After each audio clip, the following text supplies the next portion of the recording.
इस वीडियो को लाइक करें और ज़्यादा से ज़्यादा शेयर करें ताकि लोगों तक बआसानी हक पहुंच सके। हमारे साथ है मुकेश। प्रणाम मुफ्ती साहब, आवाज आ रही है आपको? आ रही है। अभी एक साहब आए थे, उन्होंने लिखा हुआ था 1 साल से ट्राई कर रहे हैं। मैं उनको लेने वाला था और फिर गायब हो गए। चले गए अपने आप कहिए अगले साल आइए। अब अगर कोई ऐसा बंदा है जो बेचारे 1 साल से ट्राई कर रहा हो तो उसको तो लेना बनता है। चले जी मुकेश भाई। जी प्रणाम मुफ्ती साहब। मेरे एक करीबी मित्र आपके स्ट्रीम पे आए थे कुछ हफ्तों पहले। अच्छा। उन्होंने मुझे इस स्ट्रीम के बारे में बताया। विक्रम जी। नाम है उनका। ओके। तो विक्रम मेरे बहुत करीबी मित्र हैं और क्योंकि वो इस्लाम के बारे में बहुत सीरियसली सोच रहे हैं। इनफैक्ट आई थिंक उन्होंने ठान लिया है कि वो मुस्लिम हो जाएंगे। इसलिए मैं भी इस्लाम को सीरियसली कंसिडर कर रहा हूँ। तो लेकिन मुझे थोड़े जैसे फंडामेंटल क्वेश्चंस हैं। मैंने आपके थोड़े वीडियोस भी देखे लेकिन उसमें ये क्वेश्चंस एड्रेस नहीं हो रहे, जी। तो मुझे जानना था। जी। जी मुझे ये जानना है कि क्या इस्लाम में मोक्ष का कुछ कॉन्सेप्ट है? अगर है तो मोक्ष की प्राप्ति कैसे होती है इस्लाम में? देखें, जिसको आप मोक्ष कहते हैं उसको हमारे यहाँ यानी इस्लामिक टर्मिनोलॉजी में या अरबिक टर्मिनोलॉजी में नजात, अंग्रेजी में उसको सॉल्वेशन बोला जाता है। तो मोक्ष का आपके यहाँ एक खास कॉन्सेप्ट है। वो कॉन्सेप्ट गालिबन ये है कि एक इंसान की रूह जो है वो परमात्मा की रूह में मिल जाए। राइट? कुछ ऐसा ही है ना? करेक्ट। हाँ। करेक्ट। हमारे यहाँ जो मोक्ष का कॉन्सेप्ट है या जो नजात का कॉन्सेप्ट है वो ये कि एक इंसान परमात्मा के सामने, खुदा के सामने प्रेजेंट हो और अपनी जिंदगी में उसने जो कुछ किया है उसका वो हिसाब किताब उसका हो। अच्छे काम किए हैं तो उसका रिवॉर्ड उसको मिले और बुरे काम हैं तो उसकी अकाउंटेबिलिटी सेट हो और उसके बाद वो जन्नत में चला जाए। ये उसका मोक्ष है। उसकी रूह खुदा की रूह से मिले, इसका कोई कॉन्सेप्ट इस्लाम में नहीं है।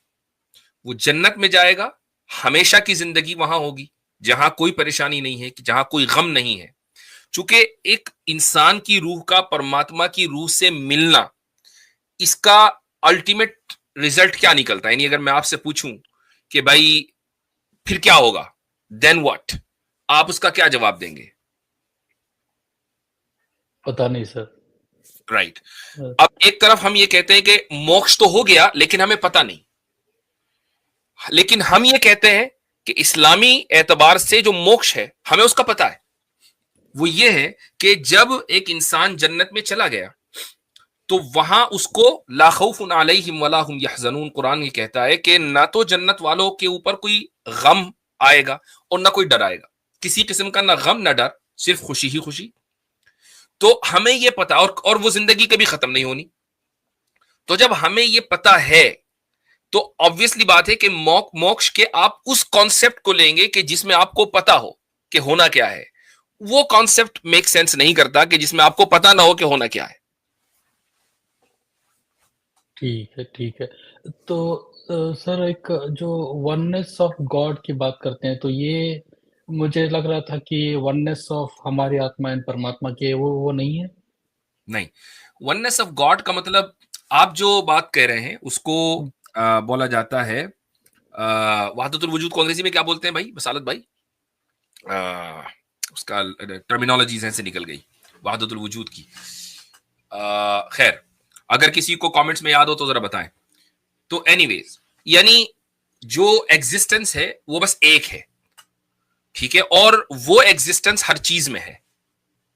ये एक कॉन्सेप्ट है जो हिंदुइज्म में बहुत कॉमनली इसको माना जाता है और अनफॉर्चुनेटली कुछ मुसलमान भी उसको मानते हैं, जो गलत है। असल जो जी मैं बता रहा हूं, थोड़ा सा मैं कंप्लीट कर लूं कि वननेस ऑफ गॉड का मतलब ये है कि गॉड के अलावा कोई गॉडली फिगर नहीं है। नहीं, यूनिटी ऑफ बीइंग सही नहीं है। नहीं, पैंथिज्म कहते हैं शायद। पैंथिज्म, ये यूनिटी ऑफ बीइंग सही नहीं है। हाँ, पैंथिज्म है। तो गॉड के अलावा कोई गॉडली फिगर यानी वर्दी ऑफ वर्शिप, कोई दूसरी एंटिटी नहीं है। ये वननेस का कॉन्सेप्ट है इस्लाम में। ठीक है। तो मेरा ये मतलब जैसे आपने कहा कि सनातन धर्म में जैसे मैं भी जानता हूँ कि मोक्ष पाने के बहुत सारे तरीके हैं, there is no one way of getting it.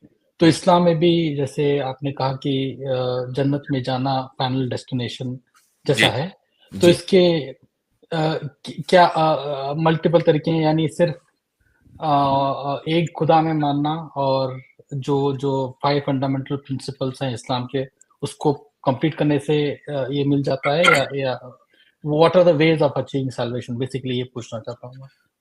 देखें, मैं आपसे एक सवाल करता हूं, मैं समझता हूं कि उस सवाल से आपको जवाब मिल जाना चाहिए कि मैं आपको एक जगह का पता बताऊं, डेस्टिनेशन, कि ये डेस्टिनेशन आपको यहाँ जाना है। आप मुझसे पूछें कि रास्ता कैसे है, मैंने कहा ये जो सड़क है ये सीधी चली जा रही है और आप अपनी मंजिल पर पहुंच जाएंगे। आपने किसी दूसरे बंदे से पूछा, उसने कहा कि हाँ ये सीधी सड़क तो जा ही रही है, आप इधर से जाएंगे वेस्ट और वहां से राइट लेंगे, फिर लेफ्ट लेंगे, फिर राइट लेंगे, फिर लेफ्ट लेंगे, फिर सीधे जाएंगे, फिर राइट लेंगे, फिर लेफ्ट लेंगे, और इसी तरह आपने कहा आप ईस्ट में जाएंगे, फिर राइट लेंगे, फिर लेफ्ट। 10 तरीके बता दिए आपको। तो कौन सा तरीका बिल्कुल सही है कंफ्यूजन से दूर? जो सीधा रास्ता, एक रास्ता जो डेस्टिनेशन पे जा रहा हो, या 5 रास्ते कि जिसमें हर जगह टेढ़ा मेढ़ा राइट लेफ्ट, और यू नेवर नो कि आप वहां डेस्टिनेशन पे पहुंचेंगे या नहीं पहुंचेंगे? तो कौन सा तरीका ज्यादा सही है? लॉजिकली कौन सा ज्यादा बेहतर है? पहला वाला ना, ऑब्वियसली बात है। तो अगर हम ये कहते हैं कि मोक्ष तक पहुंचने का एक ही रास्ता है और सीधा रास्ता है, और उस सीधे रास्ते को मांगने की हमें तालीम दी गई है। कुरान के पहले चैप्टर में अल्लाह ताला ये कहता है कि इहदिनस सिरातल मुस्तकीम, ये कहा करो कि ए अल्लाह हमें सीधे रास्ते की हिदायत दे, सीधा रास्ता दिखा, उस पे चला। तो सीधा रास्ता एक ही रास्ता होगा, उसके अलावा कोई दूसरा रास्ता होगा वो सीधा नहीं होगा। इस्लाम में एक ही रास्ता है, और वो ये है कि अगर तुम्हें नजात या साल्वेशन या मोक्ष चाहिए तो एक खुदा पर ईमान लाना है, उस खुदा के भेजे हुए पैगंबरों पर ईमान लाना है, उस खुदा के पैगंबरों के जरिए लाए हुए मैसेज के ऊपर ईमान लाना है, एंड दैट्स इट। अच्छा मुकेश कुमार साहब, आपने यहाँ पे एक बात कही कि सनातन में मोक्ष पाने कई सारे रास्ते हैं। क्या वेदों में आए, यानी कि धर्मशास्त्रों में आए धर्म के लक्षणों को छोड़कर मोक्ष पाया जा सकता है? पता नहीं सर, मैंने उतना सब पढ़ा नहीं है, लेकिन जैसे मेरे फैमिली अपब्रिंगिंग में एक कॉन्सेप्ट है, वर्क इज वर्शिप। हम वर्क को वर्शिप की तरह ट्रीट करते हैं और हम अपने काम को बहुत सीरियसली लेते हैं। वो तो देखें, धर्मशास्त्र का कहना है कि अपने कर्म को निष्ठा पूर्वक करना सबसे बड़ा धर्म है।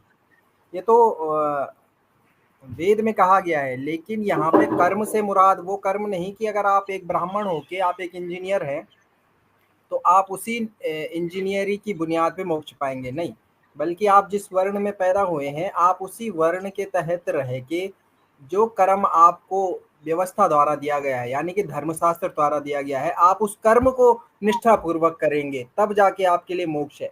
ऐसा नहीं कि एक शूद्र जो है वो एरोप्लेन उड़ा रहा है और उसको निष्ठा पूर्वक उड़ा रहा है तो उसको उसी बात पे मोक्ष मिलेगा, ऐसा नहीं है। और ये जो कहा जाता है कि मोक्ष पाने के अनेक रास्ते हैं, कोई अनेक रास्ते नहीं है। जो धर्म ग्रंथों में लिखा है वही रास्ता है, उसको छोड़ के कोई और रास्ता नहीं। आप ये कह सकते हैं कि मैं ये भक्ति कर करके ही मोक्ष पालूंगा, वो बात अलग है। कोई कहता है मैं नमाज ही पढ़ूंगा, नमाज पढ़ता रहूंगा और जो है वो मैं अल्लाह की इबादत में मशगूल रहूंगा। कोई कहता है भाई मैं लोगों की खिदमत करूंगा। तो ये इस तरह का कॉन्सेप्ट है। ऐसा नहीं है कि वेद से हट के आपको मोक्ष मिल जाएगा, वेद ही रास्ता है मोक्ष का। ठीक, मैं आपकी बात समझ रहा हूँ। मैं बता दूं कि मैंने ऐसा कोई लाइक हिंदू धर्म की भी मैंने कुछ किताबें वगैरह नहीं पढ़ी हैं, बट जो मैंने फैमिली अपब्रिंगिंग से सीखा है जी, वो मैं वही बता रहा हूँ। बिल्कुल सही है।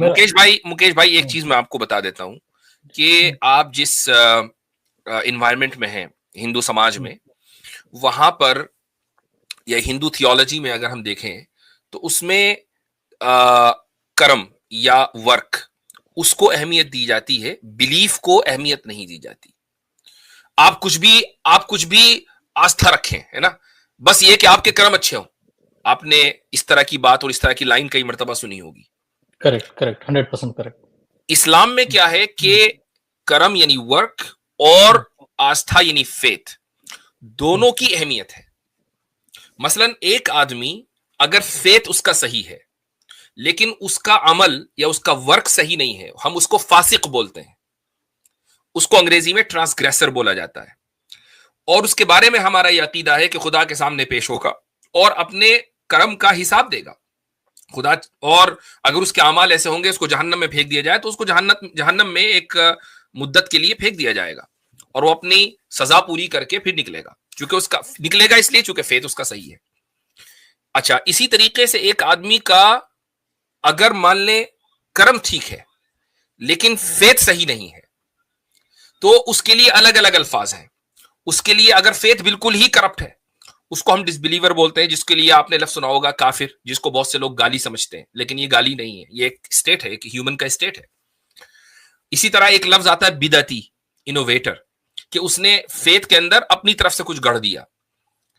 तो असल इंसान जो पक्का सच्चा मुसलमान है वो है कि जिसका फेथ भी सही हो और जिसका कर्म भी सही हो, जिसका अमल भी सही हो। तो ऐसा नहीं है कि हिंदुइज्म में सिर्फ कर्म पर, इस्लाम में जो है सिर्फ फेथ के ऊपर है और कर्म पर कुछ नहीं है। इस्लाम में फेथ और अमल यानी प्रैक्टिस दोनों के ऊपर इक्वली तवज्जो है। Okay, okay. One last question जी। सो अब मैं जब किसी भगवान की पूजा करता हूँ हिंदू धर्म में, तो मेरे लाइक इंटरनल कॉन्शियस में एक इमेज होती है कि लॉर्ड कृष्णा ऐसे हैं, शिवा ऐसे हैं, और उससे एक इंटरनल कनेक्शन बन जाता है कि you know whenever we pray to him. तो क्योंकि इस्लाम में इमेज नहीं है, तो जब आप प्रे करते हैं तो इंटरनल कनेक्शन कैसे एस्टैब्लिश करते हैं? How do you connect with God? देखें, इसको भी एक इस तरीके से समझें कि हमें कनेक्ट होने के लिए किसी से उसको उसकी इमेज को इंटरनलाइज करने की कतन कोई जरूरत नहीं है, बल्कि ये तो एक बहुत ही लो लेवल का जो इंसान का कॉन्शियसनेस होता है उसके लिए जरूरत पड़ती है ना। मैं एक मिसाल देता हूं आपको। आज स्ट्रीम से जब आप निकल जाएं, यहां से हमारी स्ट्रीम जब तक देख रहे हो आप देखें, जब आप सोने जाएं, सोने से पहले आज एक काम करें आप, और खुद ही इसको एनालाइज कीजिए, मुझे बताने की जरूरत नहीं है। हाँ, अगर आप नेक्स्ट वीक आ सकें तो बहुत अच्छी बात है। आपको ये काम करना है कि आप अपनी आंखें बंद करके ध्यान करें, ध्यान लगाएं, लेकिन बगैर इमेज के। किसी भी जो इमेज आपके जहन में है विष्णु जी की या कृष्ण जी की, वो नहीं लाने की जरूरत नहीं है। विदाउट एनी इमेज आपको कॉन्सेंट्रेट करना है किसके ऊपर? अपने ऊपर, और कहीं इधर उधर नहीं जाना है। और टाइम सेट करें कि कितनी देर तक आप कॉन्सेंट्रेट कर पाएंगे। ठीक है, लिटरली कह रहा हूं कि आप 5 to 8 सेकेंड ही चलेंगे, इसके आगे नहीं चल पाएंगे।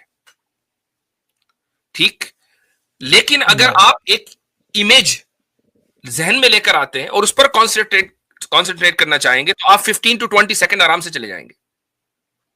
अच्छा, अब आप कभी अपने जो बड़े आपके प्रीस्ट हैं, पंडित हैं, उनसे जाकर पूछिए कि मैं ध्यान में इतना आगे बढ़ना चाहता हूं कि मैं बगैर किसी गॉड की इमेज के ध्यान लगा सकूं, तो वो ये कहेंगे कि जो बड़े बड़े पंडित होते हैं वो ऐसे ही करते हैं। इसका मतलब क्या है कि आम लोगों को ध्यान लगाने के लिए ये कह दिया गया कि तुम तो इमेजेस के ऊपर ध्यान लगाओ, हम बगैर इमेज के लगाएंगे।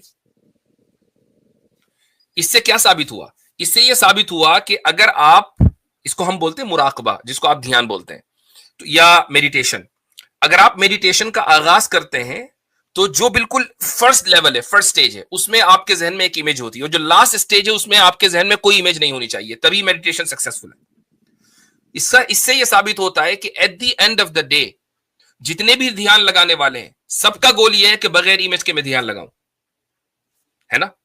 जब यह बात तय हो गई तो मुसलमान तो शुरुआती वहां से करता है कि जहां कोई इमेज नहीं है। मुसलमान की नमाज का आगाज ही वहां से होता है कि उसको ध्यान लगाना है बगैर किसी इमेज के। और और आपके उसमें ट्रेडिशन में इंतहा यानी जो एंड है वो वहां होता है। तो जहां आपका एंड है वहां से एक मुसलमान का आगाज है। एक लेवल आप कॉन्शियस जी हाँ, एक लेवल आप है बोल रहे हैं। जी हाँ, ठीक है। मैं थोड़ा ट्राई करता हूँ, जैसा मैं सीखने की कोशिश कर रहा हूँ। बिल्कुल एक मैं लास्ट अपील करना चाहता हूँ अपने हिंदू भाइयों से जो स्ट्रीम पे आते हैं। जी। सभी जो सुन रहे हैं वो हिंदू भाई हैं। उन मुफ्ती साहब ने एक ये प्लेटफॉर्म बनाया है कि जहाँ पे हम रिस्पेक्टफुल डिस्कशन कर सकें। सो प्लीज वो लैंग्वेज की बॉर्डर क्रॉस ना करें, आर्ग्यू और रैशनल बिहेवियर दिखाएं। इससे आप जब आप गाली गलौज करते हैं, डिसरिस्पेक्टफुल बिहेवियर दिखाते हैं, वो हिंदू कम्युनिटी पे भी रिफ्लेक्ट करता है। सो प्लीज, उन्होंने एक बहुत अच्छा प्लेटफॉर्म बनाया है जहाँ रिस्पेक्टफुल डिस्कशंस होती हैं। सो ये लाइन को क्रॉस ना करें। Thank you very Mufti much, साहब। बहुत जबरदस्त, अच्छा लगा आपसे बात करके। चले भाई, थैंक यू। अच्छा, ट्राई 1 ईयर से इनको ले रहे हैं, लेकिन इससे पहले फवाद भाई का इस्तेमाल कर लेते हैं। उनका कोई अहम क्वेश्चन है हजरत से? वालेकुम अस्सलाम। मुफ्ती साहब क्या हाल है जी? अल्हम्दुलिल्लाह। जो फवाद भाई आप माशाल्लाह आप आए हैं, बस इनसे एक क्वेश्चन ले लेते हैं ट्राई 1 ईयर से, फिर इंशाल्लाह। हाँ, ट्राई 1 ईयर जी। आपका नाम क्या है वैसे? ट्राई 1 ईयर भाई। माइक अनम्यूट करें अपना। माइक तो अनम्यूट कर लें। हेलो बोले। हाँ जी। हेलो, अस्सलाम वालेकुम। वालेकुम अस्सलाम। मुफ्ती साहब नेटवर्क मेरे स्लो हैं थोड़े, मुझे लग रहा है, इसीलिए 1 साल से नहीं लग रही है ये। मुफ्ती साहब यकीन मानना, इतना मुफ्ती साहब खुश हैं आज, बस मेरा दिल खुश हो गया, आपके साथ ज्वाइन हो गया, बस और कुछ नहीं। अल्हम्दुलिल्लाह। बता रहे 1 साल से ट्राई कर रहे हैं, यकीन मानना 1 साल से ट्राई कर रहे हैं, बस आज बहुत सुकून मिला दिल को। चले माशाल्लाह, बहुत माशाल्लाह। अच्छा लग रहा है, बस अच्छा लग रही है, बस इतना ही काफी है। और क्या? मेरी बात तो सुनिए, आप मेरी बात सुनिए। मुफ्ती तारिक मसूद साहब और आप मेरे बस समझ लो सर का ताज हैं। आप लोग हम बहुत बहुत ही सुनते हैं आप लोग, यकीन मानना। बारकल्लाह फीक। मेरी आवाज कट रही हो, थोड़ा नेटवर्क इशू है। नहीं कोई नहीं कट रही, बिल्कुल सही चल रही बात। मुफ्ती साहब मेरी आवाज आ रही है मेरी? हेलो, दिल्ली के हैं? अरे यार नेटवर्क इशू है मेरा। अरे कोई नेटवर्क इशू नहीं, आपकी आवाज आ रही है। आप दिल्ली के हैं क्या? आ रही मेरी आवाज मुफ्ती साहब? हेलो, नेटवर्क आ रही है ना जा रही है, खड़ा खड़ा मुस्कुरा रही है। बस दिल को सुकून मिल गया मुफ्ती साहब, दिल को सुकून मिल गया मेरे। बस मेरे लिए आप दुआ कर दो, मेरे लिए दुआ कर दो, बस अल्लाह मुझे आगे, बस इतना मेरे लिए। हम सवाल कुछ नहीं, बस मेरा दिल था कि आपसे बात हो जाए। चले ठीक है, अल्लाह ताला आपको दुनिया और आखिरत में कामयाब करे। ठीक है इंशाअल्लाह। आमीन। बस तसल्ली हो गई, बस बहुत बहुत चले जी, ठीक है माशाअल्लाह। हजरत मैं सोच रहा था, मैं क्या कभी भाई ये ना बोल देंगे एक सेल्फी हो जाए हजरत। चलिए, वैसे पुरानी दिल्ली में ये लैंग्वेज बोली जाती है, भोपाल में भी बोली जाती है, बिजनौर में भी बोली जाती है, ये कुछ जगहों पर है ये वाली। और मेरे ख्याल से कराची के वो लोग के जो दिल्ली से हिजरत करके गए थे, बसालत भाई, वो भी कुछ बोलते हैं। हमारी फुप्पी अल्लाह ताला उनकी मग़फ़िरत फरमाए, 3 साल पहले रोजे की हालत में उनका इंतकाल हुआ। तो मुझे याद है, अब मेरी तकरीबन 7-8 साल उम्र होगी, मैंने नया उस वक्त बगल बजाना सीखा था। अच्छा। तो मैं उनके सामने से गुजरा तो मुझसे कहने लगी कि देखो जरा बगल बजा रही है। मेरी परदादी जिला बिजनौर की थी, और बचपन की जो मेमोरीज मेरे जहन में है वो ये है कि वो भी इसी तरह की कहाँ जा रही है, क्या कर रही है, तो वो इसी तरीके से गुफ्तगू करती थी। तो बहरहाल ये इससे मुझे याद आया कि बिजनौर में भी कुछ लोग इस तरह बात करते हैं, और दिल्ली में तो करते ही हैं। पुरानी दिल्ली के जो खास दिल्ली के जो इधर उधर से आके बसे वो नहीं। अच्छा जी, चले जी फवाद भाई। अच्छा जी मुफ्ती साहब, सवाल ये वही उसी का सेकंड पार्ट है जो हमने जो डिस्कशन की थी आपके साथ जी। जब कुरान रेफर करता है तौरात और इंजील को प्रॉफिट अलैहिस्सलाम के टाइम पे, वो कौन सी किताब थी? बाइबल थी या कोई अल्टरनेट तौर और इंजील थी जो हिस्ट्री में बेसिकली गुम हो गई है? आपका इसके बारे में क्या ख्याल है? क्योंकि मतलब हम जब पढ़ते हैं इमाम बुखारी रहीमहुल्लाह या इब्न तैमिया इब्न हज़म, इमाम नववी, सबकी ओपिनियंस इसमें थोड़ी सी कॉन्वोल्यूटेड है और इतनी क्लियर नहीं है, with the exception of probably Ibn Hazm रहीमहुल्लाह। लेकिन आपका जानना चाहता था कि व्हाट डू यू थिंक? मेरा अंदाजा ये है, और कुरान करीम की आयत युहर्रिफून अल कलिमा अम मवादिई के यहूदियों के बारे में, बनु इसराइल के बारे में ये कहा गया कि ये कलीम यानी कलिमात को अपनी जगह से हटा देते हैं, और अम मवादिई युहर्रिफूना अल कलिमा अम मवादिई का मतलब है डिलीट कर देते हैं, उसको खत्म कर देते हैं। तो कुरान करीम ने तौरात का रेफरेंस भी दिया है और साथ में इस बात की तस्दीक भी कर दी है कि ये तौरात जो इस वक्त तुम्हारे सामने है ये ऑथेंटिक नहीं है, ये वो एग्जैक्ट वर्जन नहीं है जो हजरत मूसा पर नाजिल हुआ था, ये करप्टेड वर्जन है। अब एक करप्टेड फाइल में कुछ फोल्डर्स ठीक भी हो सकते हैं, कुछ गलत भी हो सकते हैं। तो जिन चीजों की इस्लाम ने, रसूल अकरम सल्लल्लाहु अलैहि वसल्लम ने तस्दीक की, मुसद्दिक़न लिमा बैन यदैहि मिनल किताब, उससे हमें पता चला कि ये जो फोल्डर्स हैं ये करप्ट नहीं है, और जिनकी तस्दीक नहीं की, तकजीब की, वो करप्ट फोल्डर्स हैं उस फाइल में। अच्छा, तो मतलब ये प्रॉफिट अलैहिस्सलातु वस्सलाम के टाइम पे, मतलब let's suppose Waraqa bin Nawfal, the Injil that he was writing, what do you think he was writing? Was that Bible or was that a completely substituted book? तो कुरान जब इंजील कहता है तो इंजील से मुराद बाइबल नहीं है। बाइबल तो ऑब्वियसली बात है कि ओल्ड टेस्टामेंट, न्यू टेस्टामेंट, सबके पूरे मजमूए को उसमें लूक, मैथ्यू, सारी चीजें आ गई ना, जी बिल्कुल। उसमें सब है। बाज मर्तबा अरबी जबान का एक कायदा मैं आपको बता दूं कि एक लफ्ज बोला जाता है और उस लफ्ज से उसका जुज मुराद होता है, उसका पार्ट मुराद होता है। इसको बलागत में बोला जाता है दलालत तज़म्मुनी, ये एक बलागत की टर्म है।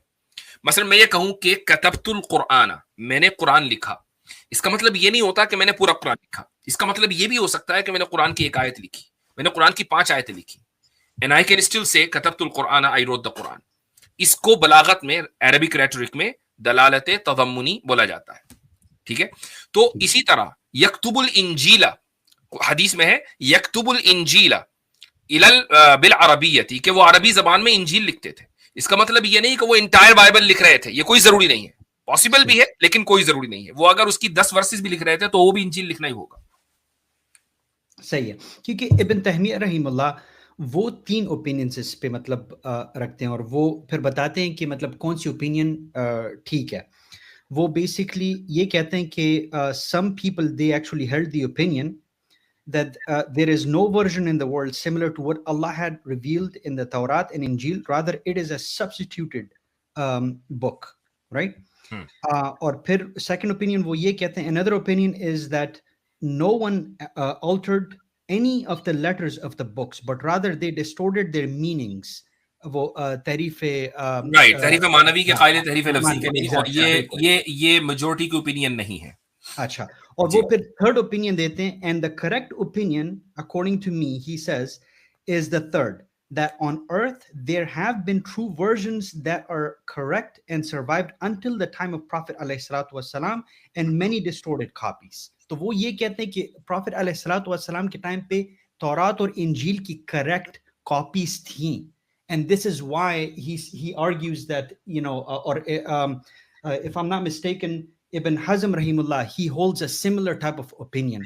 Ibn Taymiyyah rahimullah वो थोड़ा सा convoluted है, तो वो break down करना पड़ता है कि I think it's a long stretch. हाँ, ये कहना कि correct copies थी is a long stretch. I would disagree with that. और मैं समझता हूँ कि कुरान करीम से जब ये साबित हो गया कि तहरीफ की है तौरात में और इंजील में, उन्हीं जगहों पर, जिस जगह पर जहां वो आए थे ना कि तौरात का रेफरेंस दिया गया है 7वें पारे, 6ठे पारे में, सम्माऊन लिल कज़िब, जहां यहूदियों के बारे में कहा गया सम्माऊन लिल कज़िब यकालून लिस्सुहत, उससे पहले युहर्रिफून अल कलिमा अम मवादिह, यानी उसी कॉन्टेक्स्ट में कुरान करीम उस तहरीफ को कंफर्म कर रहा है, और तहरीफ लफ्जी को कंफर्म कर रहा है, तहरीफ मानवी को नहीं, तहरीफ लफ्जी को कंफर्म कर रहा है। इससे साबित क्या हुआ? इससे साबित यह हुआ कि वो जो कॉपीज तौरात और इंजील की पाई जाती थी वो सारी की सारी डिस्टोर्टेड थी, लेकिन उसमें कुछ बातें सही थी। सॉरी, आप छठे चैप्टर कौन सा आप कह रहे हैं? ये सूरह माइदा हुई। अच्छा, इवन के मुफ्ती साहब ये जो कुरान सूरह बकरा की आयत है ना, फवैलुल लिल्लज़ीना यक्तुबूनल किताब बिअयदीहिम सुम्मा यक़ूलूना हाज़ा मिन इंदिल्लाह, तो इससे पहली जो आयत है ना उसके अंदर भी अहले यहूद को ही इशारा करके वहाँ पे गुफ्तगू हो रही है कि इन्होंने अपने स्क्रिप्चर के साथ क्या किया था। फिर उसके बाद अल्लाह ताला इस आयत का जिक्र करता है कि थोड़े एवज के बदले इन्होंने आयत को अल्लाह ताला की भेज दिया था। बिल्कुल। असल में मैं बसालत भाई, मैं ये basically the thing that I am trying to point out is according to my knowledge, ना हदीस लिटरेचर में और ना मुझे इस तरह कोई क्लियर कट आयत मिलती है कुरान में जिसमें लिखा हुआ है कि तौरात और इंजील को करप्ट किया गया था। जब भी अल्लाह सुब्हानहू व तआला, फॉर इंस्टेंस सेकंड चैप्टर में सूरह बकरा की आया 79 में अल्लाह सुब्हानहू व तआला जिक्र करते हैं, तो उधर तौरात और इंजील का जिक्र नहीं किया हुआ। It just seems like it's a completely substituted book that Allah सुब्हानहू व तआला इज रेफरिंग टू। लेकिन तौरात और इंजील का कोई क्लियर कट हमें इस तरह, at least not according to my knowledge, इस तरह कुछ है हमारे लिटरेचर में। आप सूरह मायदा आयत नंबर 13 देख लें।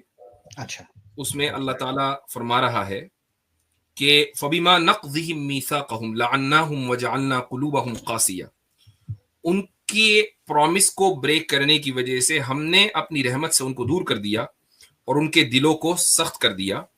उसके बाद अल्लाह कहता है युहर्रिफूनल कलिमा अम मवाज़िइही व नसू हज़्ज़म मिम्मा ज़ुक्किरू बिही, वो लोग कलाम को उसके मवाक़िअ से बदलते हैं, यानी कलाम को अपनी जगह से हटा देते हैं।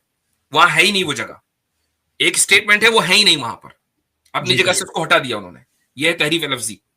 वनसू हज़्ज़म मिम्मा ज़ुक्किरू बिही, और जो वो लोग जो कुछ उनको नसीहत की गई उसमें से एक बड़ा हिस्सा फौत कर बैठे।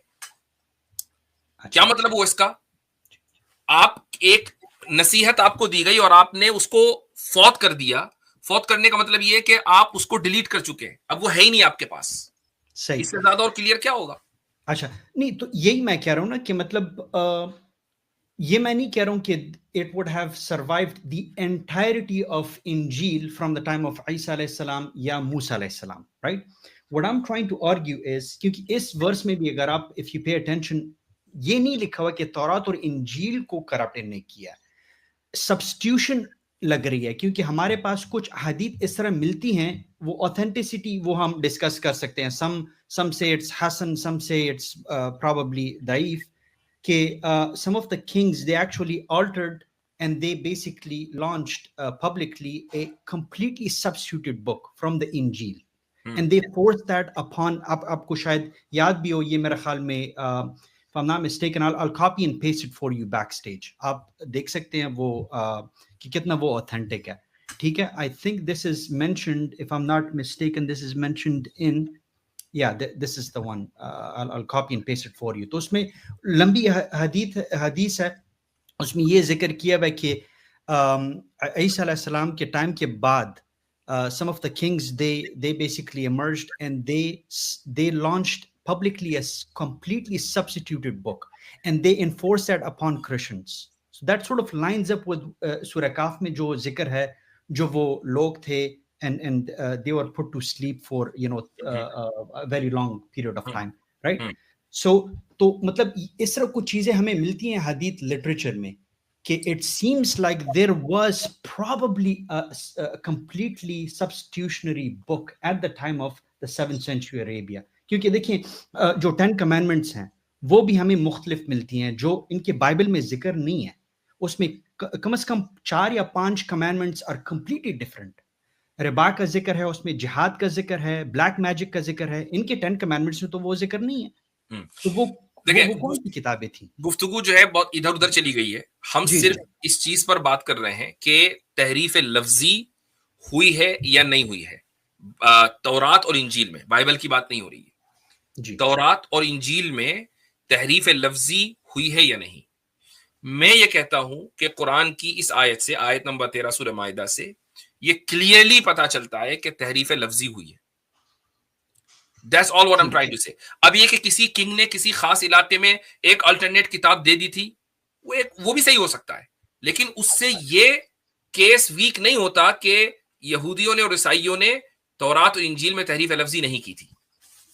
अच्छा, क्योंकि मतलब जो प्रोफेसीज हमें मिलती हैं, तो आप ये कह रहे हैं कि सलमान अल फारसी रदियल्लाहु अन्हु या जो 10 rabbis थे इंक्लूडिंग अब्दुल्लाह बिन सलाम रदियल्लाहु अन्हु, you think that they actually saw the description of Prophet peace upon him in the Bible and they recognized him to be the prophet of God, or do you think that was a completely separate book?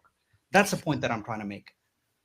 Okay ये host देखें, जब एक चीज तहरीफ चलती चली आ रही है ना, रसूल अकरम सल्लल्लाहु अलैहि वसल्लम के आने से पहले तक ये मुमकिन है कि आप सल्लल्लाहु अलैहि वसल्लम की जो एग्जैक्ट डिस्क्रिप्शन है वो उनके पास मौजूद हो, लेकिन एक कम्युनिटी को तहरीफ की आदत पड़ गई, वो ये काम करते चले आ रहे हैं।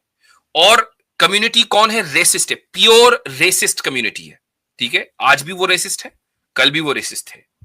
अब उन्होंने देखा कि वो डिस्क्रिप्शन कहां फिट हो रहा है, वो तो रसूल अकरम सल्लल्लाहु अलैहि वसल्लम के ऊपर फिट हो रहा है, और हमारे कुछ बंदे बड़े बड़े अब्दुल्ला बिन सलाम और फला फला वो चले भी गए उधर, तो मजीद तहरीफ करने में कोई चीज उनको रुकावट थी? Okay. एक ट्रेडिशन है ना तहरीफ करने का, वो तो जो कल भी, वो तो आज तक कर रहे हैं ना, जेहुआ विटनेस तो आज भी तहरीफ कर रहा है ना। जी जी बिल्कुल। तो दे simply following their tradition of alteration. सही। अच्छा, यहाँ पे ना एक चीज ये भी मुमकिन हो सकती है कि जिस तरह आपने अब्दुल्ला इब्न सलाम का जिक्र किया या सलमान अल फारसी का जिक्र किया, तो इट कुड बी कि उनके पास आप सल्लल्लाहु अलैहि वसल्लम की डिस्क्रिप्शन उस तरह पहुंची हो जिस तरह ओरल ट्रेडिशन के थ्रू पहुंचा करती हैं। जिस तरह हम बात करते हैं, अगर आप किसी भी बच्चे से भी पूछें आज के दौर में कि भाई what do you think of दज्जाल, दज्जाल कैसा होगा, तो बताएगा भी दज्जाल की एक आंख होगी, हाथ में वो जन्नत और जहन्नम लेके साथ चल रहा होगा, उसकी सारी डिस्क्रिप्शन जो हदीस, हालांकि उसने वो हदीसें नहीं पढ़ी, लेकिन क्योंकि वो ओरली ट्रांसमिटेड हुआ है, लोगों से सुना है, तो डेट माइट बी पॉसिबल कि हजरत अब्दुल्ला इब्न सलाम और उनके साथ जो 10 रबाइस या 9 रबाइस थे और सलमान अल फारसी भी उनके अंदर शामिल थे, या जितने भी लोग वहाँ पे थे उस वक्त, तो हो सकता है ओरली उन तक ये चीज़ें ट्रांसमिट हुई। वल्लाहु आलम। ठीक है, ठीक है जी, चलें, शुक्रिया जी, सलाम अलैकुम। वालेकुम सलाम। जो आप पढ़ते हैं, जो भी मोरालिटी और ये जो जितने भी कॉन्सेप्ट्स हैं, जो कुछ भी लिखा है उसके अंदर, वो स्टार्टिंग से सेम था कि वो टाइम के साथ, जैसे कि कपड़े का है, तो कपड़ा तो पहले तो था नहीं, कपड़ा स्टार्टिंग में तो कपड़ा नहीं था, बहुत मतलब पत्ते और ये सब खाल वाल पहन लिया, कुछ कर लिया। उसने पहले जाने की जरूरत नहीं है, 1400 साल पहले चले जाएं, 1400 साल पहले भी वो कपड़े नहीं तो जो हमें और आपको आज मयस्सर हैं, ठीक है। अब इसमें खुदा ने हमेशा लचक रखी है कि जितना तुम्हारे पास अवेलेबल है उतना करना जरूरी है। इसमें प्रॉब्लम बस ये है कि रूलिंग चेंज करी गॉड ने, जो कि शुरू से की जा सकती थी, तो अल्लाह ने वेट किया ह्यूमन का रिसोर्सेज को डेवलप करने के लिए कि तुम रिसोर्सेज डेवलप करोगे। ये तो ठीक है, हो गया। प्रॉब्लम बताएं इसमें क्या है? Eternal soul. जी हेलो, आवाज आ रही? जी आ रही है जी, नमस्कार, सत श्री अकाल, अस्सलाम वालेकुम। ठीक है सर, तो मैं बहुत लेट आया हूँ आज, छोटा सा ही रखेंगे, 10 मिनट का, 10 मिनट में मैं रैप अप कर दूंगा। 5 मिनट में रैप अप करते हैं। अच्छा, मेरा क्वेश्चन आंसर सेशन है, तो मेरा क्वेश्चन इस्लाम के लिए ही था कि इस्लाम तो यूनिवर्स जब क्रिएट हुआ तब से है, राइट? राइट? तो जी। अच्छा, तो जो ये बोलते हैं कि जब इंसान पहली बार बना होगा या पहला इंसान जब आया होगा तब से इस्लाम है, तो इस्लाम का जो कंसेप्ट है और जो उसकी रूलिंग है वो सेम थी या इस्लाम की रूलिंग चेंज हुई है time by time? What do you mean by ruling? मतलब इस्लाम का जो कुरान की जो आप पढ़ते हैं, जो भी मोरालिटी और ये जो जितने भी कॉन्सेप्ट्स हैं, जो कुछ भी लिखा है उसके अंदर, वो स्टार्टिंग से सेम था कि वो टाइम के साथ अल्लाह ने चेंज किया उसको? इस चीज का ताल्लुक है शरीयत से। शरीयत बदलती आई है, दीन नहीं बदला है। दीन क्या है? दीन है कि आप खुदा की जात और उसकी सिफात यानी क्वालिटीज और एट्रीब्यूट्स को कैसे मानते हैं। बिल्कुल, ठीक है। अब हजरत आदम को, पहले इंसान को और उनकी उम्मत को भी यही बताया गया, खुदा एक है, उसी की इबादत होगी, उसके अलावा किसी की नहीं होगी, जन्नत है, जहन्नम है, क़यामत है, वगैरह वगैरह। ये सारी चीजें कंसिस्टेंसी के साथ आखिरी नबी तक पहुंची हैं। शरीयतें बदलती रहती। बिल्कुल। शरीयत मुझे नहीं पता। शरीयत का मतलब लॉ, कॉन्स्टिट्यूशन एक रहा है, लॉ में तब्दीली हुई है। अच्छा, लॉ में तब्दीली हुई है। लॉ मतलब जो पनिशमेंट वगैरह जो भी बताते हैं, या जो भी जैसे आप कोई इबादत, मान लीजिए हम 5 वक्त की नमाजें पढ़ते हैं, हो सकता है कि पिछली उम्मतों को जो है 2 ही वक्त की नमाज की हुक्म दिया हो या 1 वक्त की दिया हो, या उनके यहाँ मसलन 2 सजदे हो, हमारे यहाँ 2 सजदे, उनके यहाँ 5 सजदे हो, कुछ शरीयत अलग अलग हो सकती है। ठीक है, मैं समझ गया और आपकी एक बात। और मिसाल दे देता हूँ कुरान से कि बनु इसराइल के ऊपर के यहाँ जो ऊंट वगैरह का फैट है उसको हराम कर दिया था, हमारे यहाँ नहीं है। अच्छा, ओके। तो based on situation, based on time, तो वो चेंज हुआ है समय के साथ। जी, समय के साथ चेंज हुआ है, जो उसके लॉज हैं, जो बेसिक लॉज कंसेप्ट है जो वो है सेम है। उसको आप समय के साथ कह लें, या नए नबी आए, नए रसूल आए और उन्होंने उस कौम को नए लॉज इंट्रोड्यूस कराए। जी जी जी, मतलब तो मैं समझ, एक जो इनके सवाल के अंदर जो एक अंडर द लाइन जो सवाल है वो ये है कि समय के जी। साथ भाई हमारे यहाँ हिस्ट्री की जो है ना वो प्रोग्रेसिव अंडरस्टैंडिंग नहीं है। मतलब हमारे यहाँ ऐसा नहीं है कि इंसान ने कुछ ऐसा प्रोग्रेस कर लिया था अगले कल्चर में कि उनको नए लॉ की या नई चीजों की जरूरत थी। इट्स टोटली डिपेंड ऑन अल्लाह सुब्हानहू व तआला कि वो कब किसको कैसी शरीयत देंगे। तो ऐसा नहीं है कि अब ये सवाल आप करेंगे, मुझे पता है कि लॉ यानी कि दुनिया तो अभी भी प्रोग्रेस करके आगे बढ़ रही है, तो अब ये स्टैटिक क्यों हो गया आपकी शरीयत?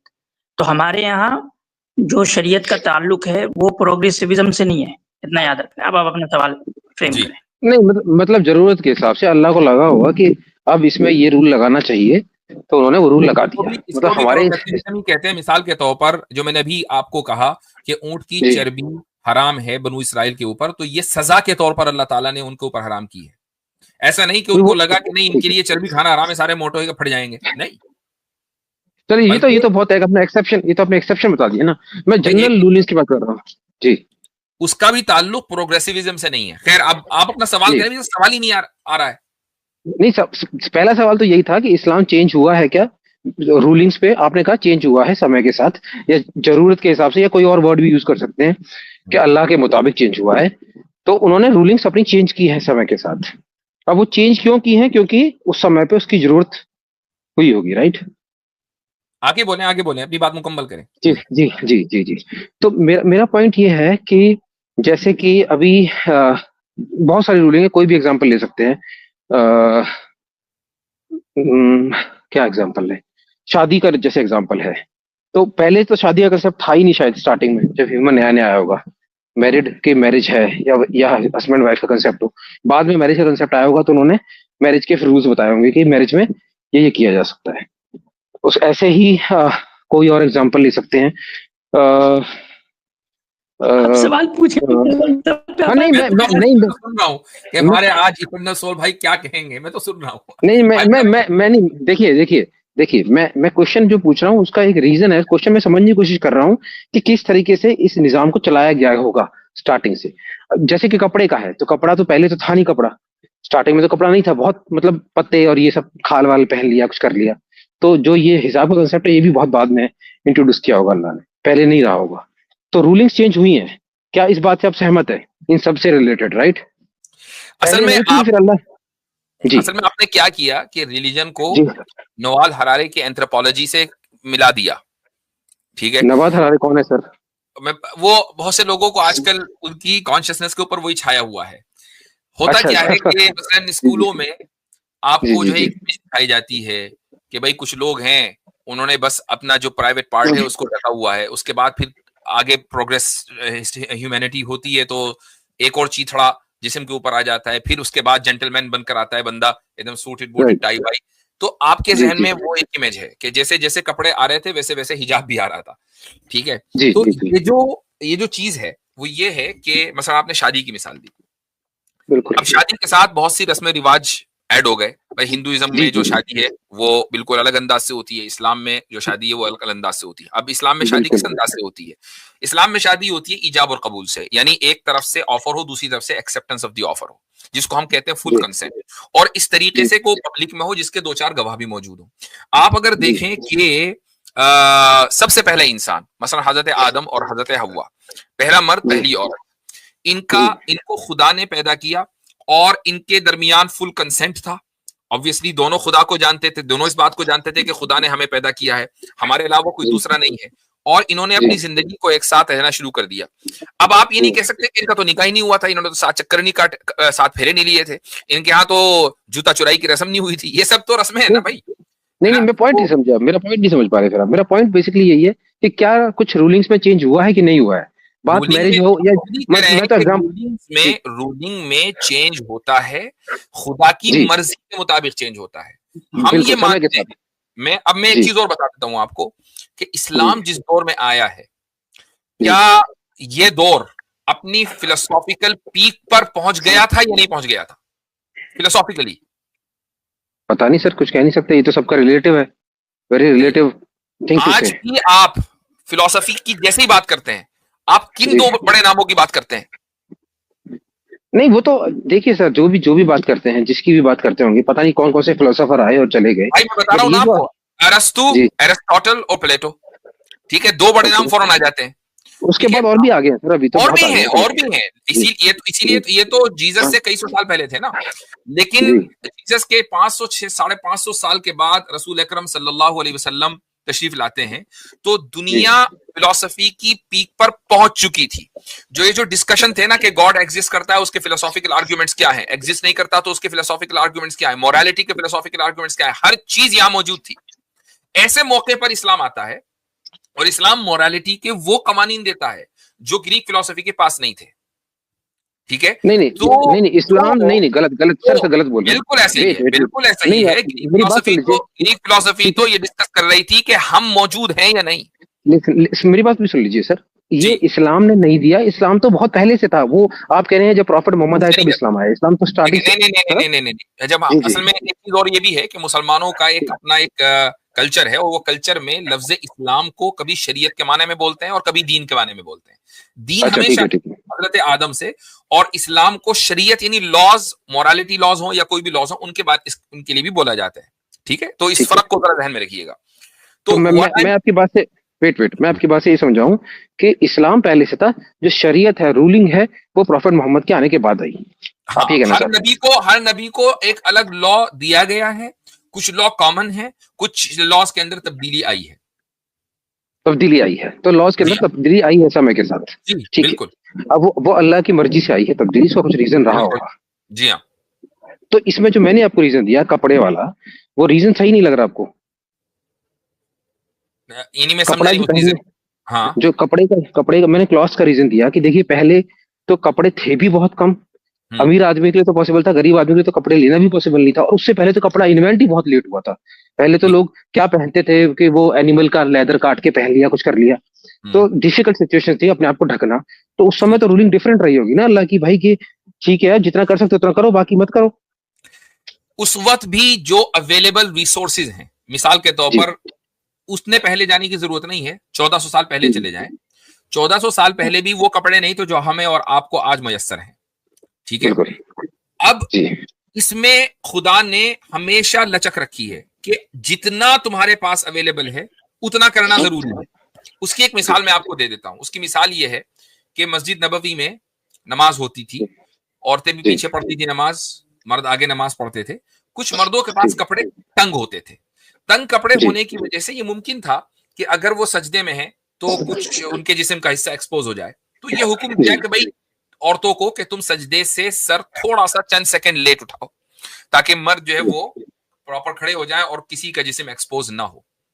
अब ये नहीं कहा कि भाई नहीं, कहीं से भी डाका डालो, चोरी करो, लेकिन कपड़े पूरे पहनो। भाई जिसके पास जो मैसर है उसको एतबार से हुक्म होगा, लेकिन ये हुक्म दे दिया गया कि जिस्म छुपाना है, इतना जिस्म का हिस्सा हर हाल में छुपेगा। अब वो आप पत्तों से छुपाएंगे, वो आप लेदर से छुपाएंगे, जानवर की खाल से छुपाएंगे, आप कपड़े से छुपाएंगे, कॉटन से, सिल्क से, जो भी अवेलेबल होगा। जी, इतना हिस्सा, राइट। तो कुछ कुछ हिस्सा, नॉट कंप्लीट। नहीं भाई, वो देखिए वो हो गया। आप स्पेकुलेटिव सिचुएशंस में आप सवालात पूछ रहे हैं। आपका जो मेन सवाल है वो अभी तक नहीं आया। क्या है आपका मेन सवाल? वो अभी तक आया ही नहीं। आप बस इधर उधर घूम रहे हैं। शायद आपका मेन सवाल यही था कि अब शरीयत क्यों नहीं तब्दील हो सकती 1400 साल पहले वाली। वो तो मैंने पहले ही कट कर दिया, इसलिए आप बोल रहे हैं, गोल गोल घूम रहे हैं। नहीं, उस क्वेश्चन को, ये क्वेश्चन है ही नहीं ना, अभी का भी नहीं बात कर रहा हूँ। देखिए समझना, इस मुझे सवाल का मतलब क्या है कि शरीयत चेंज यानी लॉ जो है वो तब्दील होती रही। इस सवाल का मकसद क्या है? इस सवाल का मकसद ये है, जो मैं समझने की कोशिश कर रहा हूँ, कि अल्लाह वेट कर रहा है इंसान के लिए कि तुम जब ये चीजें रिसोर्सेज बना लोगे तब मैं रूलिंग दूंगा, जब तक तुम्हारे पास रिसोर्सेज नहीं है तब तक मैं रूलिंग नहीं दूंगा। तो ये अल्लाह ने इंसान से बोला, कोई आपके पास कोई एक एविडेंस है जो आपने ये हाइपोथेसिस बनाया है, इसको सपोर्ट करने के लिए कोई एक एग्जांपल? तो यही तो अभी बात डिस्कशन चल रहा है हमारा कि क्या नहीं, हमारी आपने नीड एक का हाइपोथेसिस बनाया ना कि अल्लाह ताला जो है वो वेट कर रहा है कि इंसान जो है वो कैसे मटेरियलिस्टिक यानी डायलेक्टिकल मटेरियलिज्म को कैसे जानेगा, तो फिर देखिए, अल्लाह ताला एक नया ये देगा। नहीं नॉट इसके ओनली हाइपोथेसिस के लिए मटेरियलिस्टिक, कोई एक एविडेंस है आपके पास? नहीं not only materialistic, in every detail जो शरीयत का लॉ है वो चेंज किया गया है अल्लाह आपका जो हाइपोथेसिस है कि अल्लाह ताला वेट कर रहा है कि ह्यूमन सिविलाइजेशन जो है वो कैसे कैसे आगे बढ़ेगी, तो उसके एतबार जी से फिर वो कमांड देगा। तो इसके लिए कोई आप एविडेंस है आपके पास इस तो यही तो हाइपोथेसिस को डिस्कस कर सपोर्ट करने के लिए? नहीं, यही तो डिस्कस कर रहे हैं, यही तो बात हुई है कि शरीयत के लॉ चेंज हुए हैं समय के साथ, अल्लाह की नहीं मर्जी फिर से। ये समय के साथ आपका ये समय का चक्का है ना, वो लग रहा है समय के साथ ही रुक गया है। ये समय के साथ हमने आपको चलो बता चलो दिया कि अल्लाह ताला बाउंड नहीं है। ठीक है, अल्लाह ताला ये हाँ नहीं देखते कि भाई आप अल्लाह ताला जो है वो हमारे यहाँ एक कॉन्सेप्ट होता है जिसको कहते हैं कि आपके ताकत से ज्यादा बर्डन नहीं देते, ये कॉन्सेप्ट रहता है। ठीक है, जी, लेकिन ये नहीं सेम है कि चीज अल्लाह बोल रहा ताला हूँ जो ना है मैं वो भी। समय के साथ जो है वो तब्दीली करेगा कि भाई आज जो है वो इंसान ये इंटरनेट सवाल चलाने आसिम लग भाई गया है। होना चाहिए कि ये बड़ा अगर थोड़ी मुश्किल देर लग के रहा लिए है। हमने मान लिया इटरनल सोल के चलो ऐसा ही हुआ है कि जो अवेलेबल चलिए रिसोर्सेज और मींस हैं उनके मुताबिक अल्लाह ने हुक्म दिया है, इसमें प्रॉब्लम क्या है? इसमें प्रॉब्लम बस ये है कि रूलिंग चेंज करी गॉड ने, जो कि शुरू से की जा सकती थी, तो अल्लाह ने वेट किया ह्यूमन का रिसोर्सेज को डेवलप करने के लिए कि तुम नहीं, रिसोर्सेज तो डेवलप प्रॉब्लम क्या करोगे। है? ये तो ठीक है, हो गया। प्रॉब्लम बताएं इसमें क्या है? Problem is dependency on human to develop the resources. अकल धीमे धीमे दी है उसको डेवलप करने के लिए रिसोर्सेज। ये तो ह्यूमन के साथ हिकमत और मर्जी वाला मामला हुआ ना, कि जैसे जैसे तुम रिसोर्सेज डेवलप करोगे वैसे वैसे हम हुक्म देंगे। अच्छा ठीक है, ऐसा ही तो होना ठीक है। चाहिए भाई, जैसे नहीं जैसे नहीं, तुम्हारे अगर पास असबाब आएंगे वैसे वैसे तुम्हारे ऊपर नई नई जिम्मेदारियां आएंगी। कुरान हाँ, इस्लाम का पहले दिन से, अब मैं दीन के मामले में कह रहा हूं, जो खुदा का इंसानियत के साथ जो तर्ज अमल है ना वो ये है कि जितनी तुम्हारे ऊपर ब्लेसिंग्स हैं उतनी ही तुम्हारे ऊपर रिस्पॉन्सिबिलिटीज भी हैं। ब्लेसिंग कम है, रिस्पॉन्सिबिलिटीज कम है, ब्लेसिंग ज्यादा है, रिस्पॉन्सिबिलिटीज ज्यादा है, रेशियो प्रोपोर्शनेटली बराबर है। तो इसमें प्रॉब्लम क्या है? नहीं तो मैंने प्रॉब्लम तो मैंने कही नहीं कि मेरे को कोई प्रॉब्लम, मैं तो डिस्कस कर रहा हूँ इस पॉइंट को कि तो जो अगर हम इस शरीयत बात को मान भी लें कि अवेलेबल मींस एंड रिसोर्सेज के एतबार से कवानीन में, लॉ में तब्दीली आई है। मसलन पहले ये था कि भाई फुल हिजाब, चूंकि इतने कपड़े नहीं, मैं थोड़ी देर के मान लूं, फुल हिजाब चेहरा वेरा उसको नहीं ढक सकती चूंकि है ही नहीं कुछ। ठीक है, उसको रिसोर्सेज उस वक्त है, आज हैं तो आज, यानी 1400 साल पहले ये रिसोर्सेज अवेलेबल हो गए थे तो इस्लाम ने हुक्म दिया कि नहीं अब फुल हिजाब करना है। तो ये तो इंसानियत के साथ मर्जी है। जी बिल्कुल। तो नहीं, आपको ये लग रहा है कि मैं कोई यहाँ पे कंप्लेन लेके मतलब कोई ऐसा काउंटर देने आया हूँ कि मुझे इस्लाम से कोई प्रॉब्लम है? आई डोंट नो, हमें ऐसा ही लगा कि आपको शायद कोई एतराज है। नहीं, आप फिर मेरी डिस्कशन देखते नहीं है। मेरी जो भी पहले डिस्कशन, मेरा पॉइंट कभी ये, मेरा पॉइंट सिर्फ समझने का होता है। मेरा पॉइंट ये नहीं होता कि मुझे उसके खिलाफ कोई बात प्रूफ करनी है। That's fine. क्योंकि मैंने चीजों को समझा तो उस हिसाब से आपसे क्वेश्चन पूछा था, लेकिन ये मेरे साथ एग्री नहीं कर रहे थे तो मैंने कहा कि मैं आपसे समझता हूँ, ठीक है, दिस इज फाइन, ये तो ठीक है ना, आपकी जरूरत के हिसाब से। बिल्कुल मैं इस चीज को मानता हूं कि जो रिस्पॉन्सिबिलिटीज हैं वो ब्लेसिंग्स के एतबार से हैं, खुदा की तरफ से। जी बिल्कुल sir, thank you very much. तो इस वीडियो को लाइक करें और ज़्यादा से ज़्यादा शेयर करें ताकि लोगों तक हक पहुंच सके। इन्नल कुरआन लनूर यतफज्जर फी जनबाती यरफउनी इंद मलीकिल खल्क़ लिअअला अद-दरजात। इन्नल कुरआन लनूर यतफज्जर फी जनबाती यरफउनी इंद मलीकिल खल्क़ लिअअला अद-दरजात।